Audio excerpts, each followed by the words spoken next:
Friends, grace and peace to you in Jesus Christ, our Lord and Savior. It's a delight to welcome you to our first discussions at Dubuque. And this week it's a privilege to be welcoming Reverend Dr. Will Houts, who you are our inaugural discussion partner here after spending the day with us, and I'm glad that you all are able to benefit from his wisdom.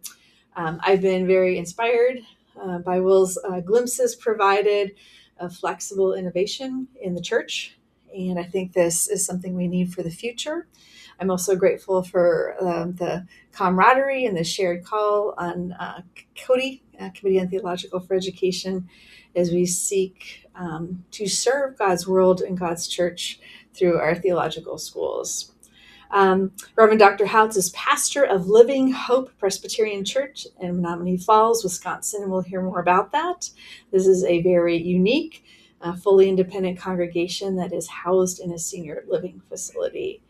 Will holds an MDiv from Louisville Presbyterian Theological Seminary and a PhD from University of Wisconsin-Madison in civil society and community research. I think that's a tremendous gift to bring those perspectives. He's also adjunct faculty at Carroll University in Waukesha and has had a variety of pastorates and 25 years of ministry. I just listen for these for a moment because I think this speaks to us about the possibilities, the flexibility, the imagination that's required for serving the church and the world in the years ahead. He has experience in multi-vocational ministry, which is a key model for the future. And his first call was part-time installed position, in which he also used his previous experience as a landscape architect to supplement income. He has experience with transitioning worship communities into new forms, again, a critical capacity for the church right now and in the days ahead. So, for example, he has served a congregation that merged with the UCC church in town. He has served as a part-time associate, as an interim at a congregation that was closing, and 2 terms as stated clerk in the Presbytery of Milwaukee. Currently, he is co-moderator of the Presbytery of Milwaukee's Commission on Transitional Ministry, which is responsible for working with congregations in transitions and in conflict. Again, so relevant for the church today, being whole and strong in its ministry. Will is married to another Presbyterian clergy, Tracy, who serves in the role of director of chaplaincy for a hospital system in southeast Wisconsin. And they have 3 children, middle school and high school, and live in Sussex, Wisconsin, and that's a suburb of Milwaukee. You're very busy. So welcome. Thank you for joining us for this day and for this conversation. It's been a pleasure and an honor to work with the students, to listen to what they're doing, to talk with the other faculty. It really feels like Dubuque Seminary is a vibrant place that's looking at a lot of different possibilities. And so it's been inspiring for me as well. Well, that's encouraging. I think there is a lot that is possible, and together, imagining that and leaning into that makes for good company. So thinking of good company and a unique congregation, tell us all about the congregation that you're currently serving. Yeah, so Living Hope Presbyterian Church is a congregation that was formed in the 1950s or 60s as a typical suburban expansion. It was in the city of Brookfield, and grew up and built its own building. And in Brookfield, it was known as Brookfield Presbyterian Church. And then in ministry continued. They had a few bumps along the road with, some ministers having some issues, but nothing that another congregation normally doesn't go through. But in 2015. They had a member who was on the Presbyterian Homes and Services Wisconsin board and was responsible for working on new developments for older adult senior living centers. And so they were planning a new facility 5 miles from the place that they had their church. And that person, Keith Pierce, ended up coming to the Presbyterian Homes Board and said, hey, what would happen if we decided to move in? And also went to the congregation and said, what if we were to move in? And so sell our building and then move into that a new space. And they would end up adding some more money into the mix, so that there was dedicated space for the church. So some offices, a Sunday school room, boardroom, an outside entrance, and then also that the chapel space would be larger than what they normally would have built. And with that, it started a real transformation for that church. Now, Brookfield Presbyterian ended up moving across the city line just barely to Menominee Falls. And so they ended up saying, we can't continue to call ourselves Brookfield Presbyterian. So they ended up changing their name. And they ended up doing some studies, and through conversation, a passage floated up from 1 Peter about Jesus being their living hope. And so it became Living Hope Presbyterian Church.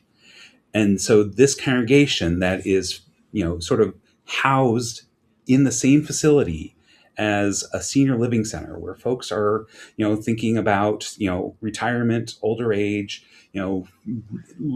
finding themselves not as vibrant. In that context, they're talking about a living hope rather than a dying hope. And this congregation, with this transition, made some major shifts, and it's really played out well for the congregation. First of all, they got rid of the building. The building was built in the 1950s or 60s, and it had, issues that deferred maintenance provided, and it ends up having, basement that needs some work and roof that needs some work. And so suddenly they don't have that to deal with. Yeah. Additionally, they have a spot where they're running a deficit for a number of years before they make the move. And selling the building gives them some money that goes to be invested with Presbyterian Homes for their part of the building. And they also have a little bit more in reserves. But what really ended up happening was, after they had been there for a couple of years, they started to really bring in folks from the building. The way that the building opened 10 years ago, they had about 10 people from the congregation actually move in and become some of the first residents. And with that, I think that they started to seed what this new building was supposed to be like, what the ethos of Dixon Hollow was. And so it really does feel like there's a deeper sense of community at Dixon Hollow. In fact, folks from Presbyterian Homes and Services say there's something special about Dixon Hollow because it has the sense of community that doesn't show up in other places. And while most senior living centers I know have that connection, have that sense that we're all in this together and we're here to help each other out, this seems to go to the next step.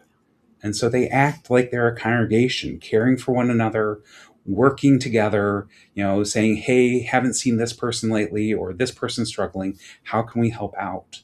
And so it's been a real blessing for the Dixon Hollow community, and also made the church really sort of integrated fully in it. And out of that integration, the congregation has also seen significant blessings.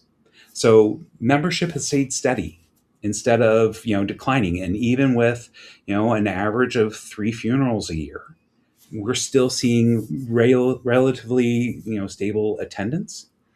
And in fact, our giving has actually increased. And so what used to be a $10,000 a year deficit, this past year was a neutral budget. We broke even. Year before, we were $6,000 in the black. Year before that, $12,000 in the black. And the congregation was also able to make a few jumps and said, okay, we have this money in the bank. We made more money than what we needed to cover our expenses. So that money needs to go out into the community to our mission partners. And so there are these movements and pieces that make this congregation very vibrant, even when, the average age has probably increased by 20 years. When it was Brookfield Presbyterian, average age was probably mid-50s. There were some kids. Now there aren't children, and the average age is probably about 75. Mm-hmm. But we have folks that are very vibrant even at that age. There's that spot where we have people who are curious and intellectually engaged, and they want to have these strong, deep conversations to understand the world differently, understand their faith differently, and really hold on to it and grasp. So much so that we have folks coming on a regular basis, 15, 20 people to a Monday morning Bible study. And we have folks that are Roman Catholic, folks that are, Missouri Synod Lutheran, United Church of Christ, Presbyterian Church USA, United Methodist, even had a Quaker show up a few times. And those discussions are rich and deep. And we end up talking about a whole broad spectrum of things and have disagreements without being disagreeable. I mean, there's that sense that we are all in this together because we live together. And I respect you and care about you because you're a sister or brother in Christ. And so those conversations really move in different ways. And we've also had great outreach, so much so that with one of our adult education series that was happening on Thursday afternoon, where we were inviting folks from different faith traditions in, we had 60 people to come and listen to a Jewish cantor talk about what do folks who are Jewish believe and how do they live that out. And so the vibrancy of that ministry that the congregation has to the entire building spills out in other places, so much so that they've actually taken on hands-on mission work. Now, they aren't going out doing Habitat for Humanity kind of stuff. Folks that are in their 70s, 80s, and 90s aren't doing that safely in the most part. Instead, we end up adopting a family at Christmas. We help, pack backpacks at back to school time. We end up packing lunches for one of the homeless ministries in the Milwaukee area. We do collections for another homeless ministry of clothes and other items that are needed. And so they've put that into action where they're actively moving forward with mission at a spot that they can do and still be engaged.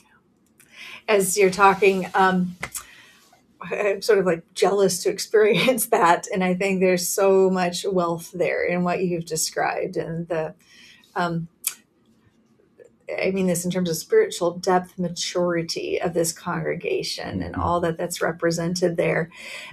Interestingly enough, as we look at demographics and data for the aging of America, this seems a neglected area. So could you just comment on the great wealth this brings to the whole church and to our communities if we sort of recognize how to steward and honor that? Absolutely. I mean, so one of the beautiful things about this group is that there is so much wisdom and life experience, that they've lived with people that are different, that they've been really engaged in many different ways and aspects of the life of the world, and they're bringing that to bear. And we don't often end up saying, okay, you have this experience. How does this inform what you're doing? We're sort of like, okay, you're older, we'll just do a get together, we'll have a fun lunch and maybe play bingo.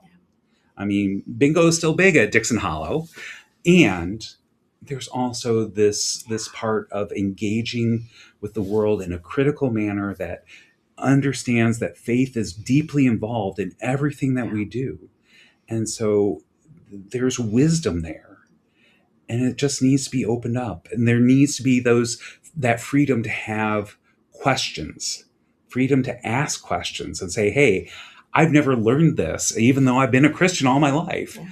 What does this mean? How does this look? And so we go into those discussions. It's like we are trying to be a monastery that's looking at growing in the Word and growing together, even when we're driving each other nuts. I mean, that's part of the monastic experience, is that other person is going to drive you nuts. There are still people that blare their TV so they can hear it, and they leave it on and fall asleep in their chair, and you're hearing it at 2 a.m. in your apartment. There's still people that are frustrated like that, understandably so. And so how do we respond? How do we work on that? How do we be together in community? And it brings out some of the best in people. Yeah. We have folks that, have been a life of service. And so they can't understand themselves without doing stuff. And so they volunteer around the place to set up the chairs, to move the tables, to take packages up to people's rooms. There are folks that are living out that faith and service to others in ways that if we just say, well, they're older folks, can't expect anything from them. The other side, though, is that there are also people in the congregation and in the building that are suffering from decline. Mm-hmm. Folks who are not able to walk as easily. Folks who are sort of like, I'm not steady on my feet anymore. It makes me feel really nervous. Mm-hmm. And there's support for each other saying, okay, well, I can get you this, or so-and-so is going out, we can do that for you. We also have some folks that have significant cognitive decline, beginning stages of dementia. And people aren't afraid to say, hey, Kathy, hey, Mary, how can we help? Or we're going to redirect you to where you'll stay safe. And so, that ability to share care and concern with others brings out beautiful, especially when, you're seeing someone struggle. It allows you to be that giving person that Christ calls us to be. And so, older people may be eliciting other stuff from us that allows us to grow spiritually too. That they're giving a gift even when we think that we're the ones giving the gift. I hear so many levels of vocation for individuals, but then also uniquely what happens for a community, recognizing their vocation and Mm-hmm. how they are together. Mm-hmm. I'm going to switch gears a little bit. Sure.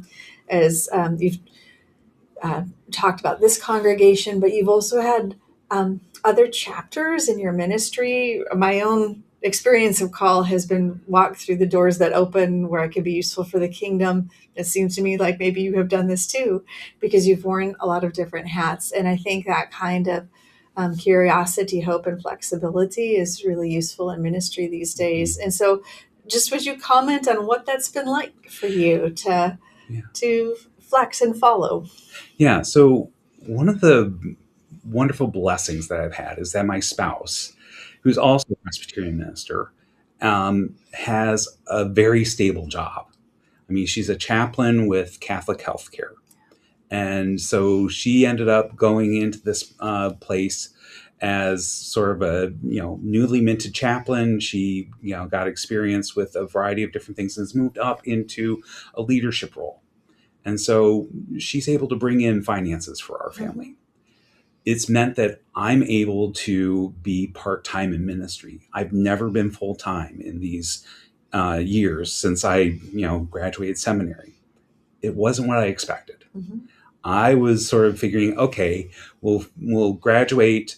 She'll find a hospital. I'll find a church, and things just went in a different direction. When we moved to the Presbytery of Milwaukee, there was one church that was open that was something that I would consider, and also something that could be dealt with by a first call person. Mm-hmm. It was part-time. It was 63 miles from my house.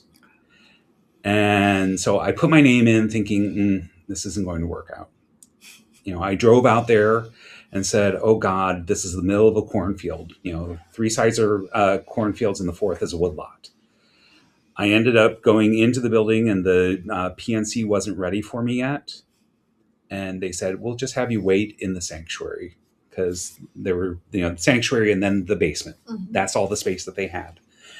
And the sanctuary had pink wallpaper on it and red shag carpet. Okay. And I said, oh God, no. And then I sat down with the people and started talking, and it was no, God, yes. Yeah. It was sort of like, yeah, I'm called here. And that congregation had a blessing where they had student pastors for a 30-year stretch. So they knew how to take people right out of seminary and give them space to learn and grow. And so I expected that, I'll be there for a few years and then go on and do further study.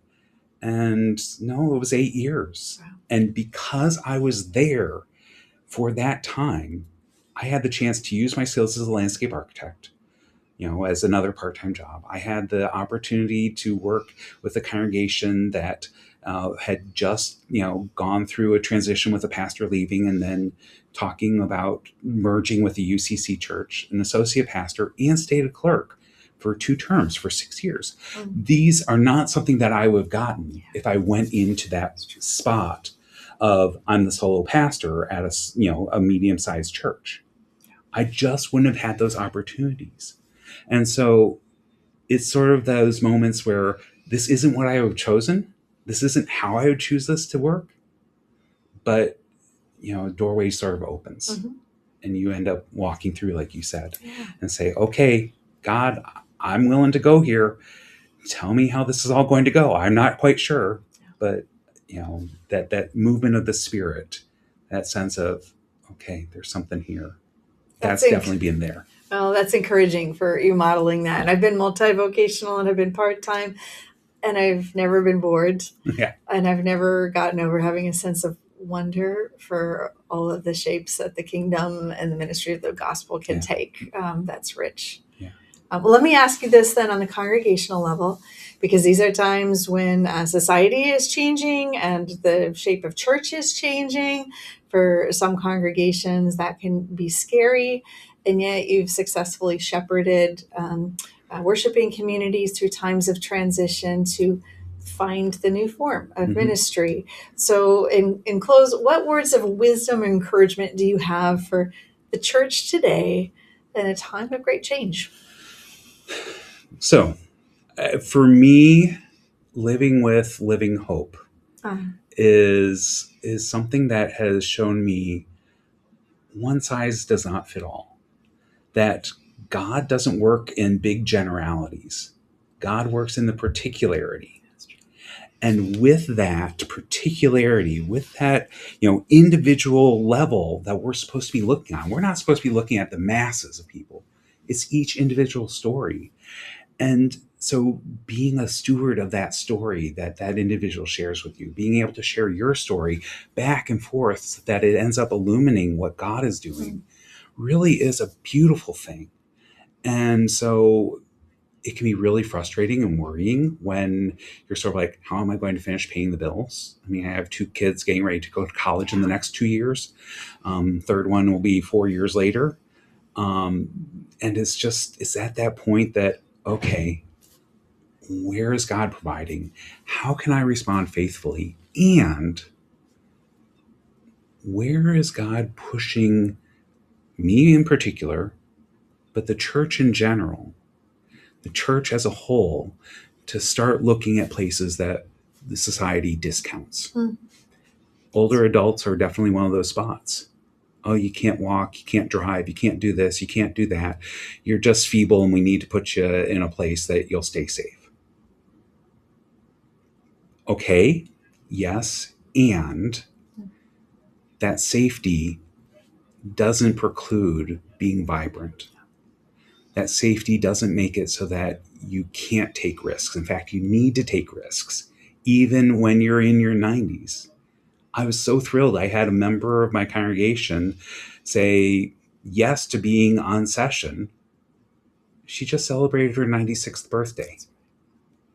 And she's willing to say, and she's sort of like, I don't know whether I'll finish the term, but I'm willing to jump in and try. I'm willing to take this risk. And we're sort of like, we're thrilled to have you along with us, Dorothy, because your wisdom is something that we value. And so thinking about those places that are on the margins definitely is a place of hope and revitalization. Now, we are in a better spot than some because we are in a location where people are going to continue to be moving in. When there's an empty apartment, there's more people moving in.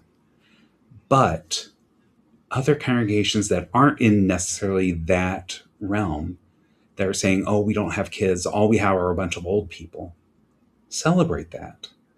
What joys, what privileges, what gifts are there that you are just discounting?